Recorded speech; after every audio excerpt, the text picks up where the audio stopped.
The hour is late. It's time to decide. I'm quite confident that you will make choice wisely. In addressing global warming issues, the scientists have made it quite clear. Climate change as a self-inflicted wound, if you like, can wipe out the very meager assets. We have a climate crisis that is a planetary emergency.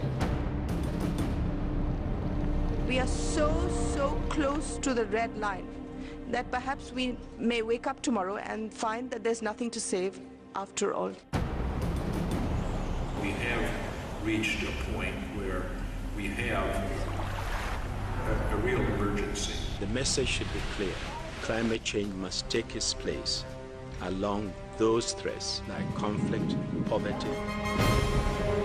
Climate change is responsible for conflicts that can only deepen in the future if we don't act as soon as possible. It's the only thing that I believe has the power to fundamentally end the march of civilization as we know it. You will have a catastrophe, add it to another catastrophe. Climate change means catastrophically violent weather. Like wildfires and devastation. Rising sea levels. Rising food prices. To the spread of disease. If the future of the world depended on me, what would I do?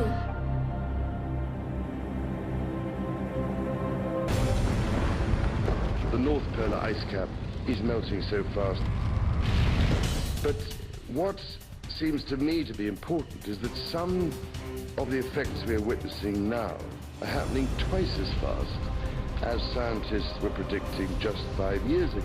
A report issued earlier this year by the UN Intergovernmental Panel on Climate Change concluded both that global temperatures are rising, that this is caused largely by human activities. And if you look at the fourth assessment report of the IPCC, we've assessed several stabilization scenarios. In 2010, there could already be as many as 50 million environmentally displaced persons due to climate change, desertification, and deforestation. Experts tell us that the situation underlying the crisis is not a temporary one. And it's getting more and more difficult every day. And there's no guarantee that human civilization can survive.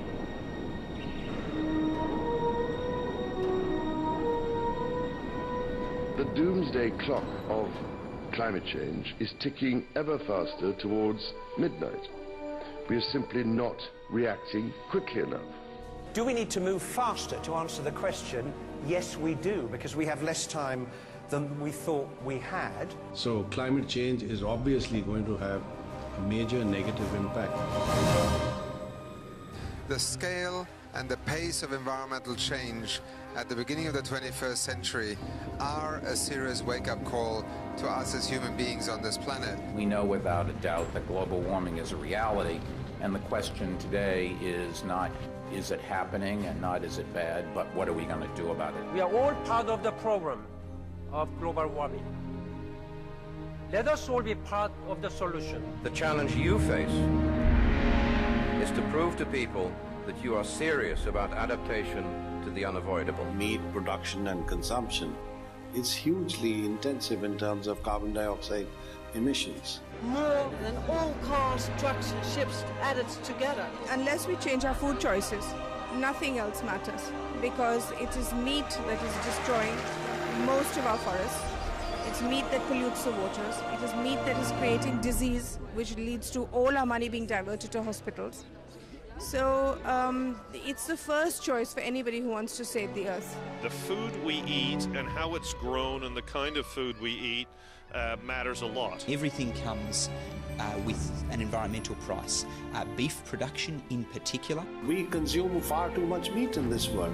Because there's where the climate problem is, our meat consumption. Something that's harmful even for human health. 我们今天要减少二氧化碳的排放啊，我们素食的方式绝对是非常有效的一个方式。 I do eat a lot of vegetarian meals. I think that's something we can all do. That's one of the easiest ways that we can make an immediate and quite substantial impact. There are some wonderful environmental benefits in terms of, taking a couple of steps lower down the food chain. And the choice we face is a really simple one, actually. Just for one day, or more than that, become a vegetarian.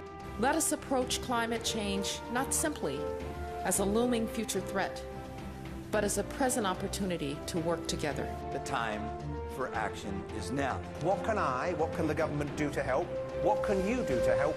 How can we do this together? And it's about what we do from this point on and this point forward. Individuals can take action. We have to try our power. And as individuals, through the choices we make, the purchases we make. If we once understand this and take the necessary actions, then we actually have a much better situation. And if you eat less meat, you will be healthier and so would the planet. Then there's some kind of realization of individual responsibility to take care of this planet. Our generation has inherited an incredibly beautiful world, and it's really in our hands whether our children inherit the same world. That is our duty, so that our children can have a decent quality of life on this planet. We cannot be anything less than courageous and revolutionary in our approach to tackling climate change. It's a win-win situation if you eat less meat. Living in harmony with the natural world is the only way for the future. 9 billion people, one planet, one chance to get it right. Go veg, be green, and save our planet.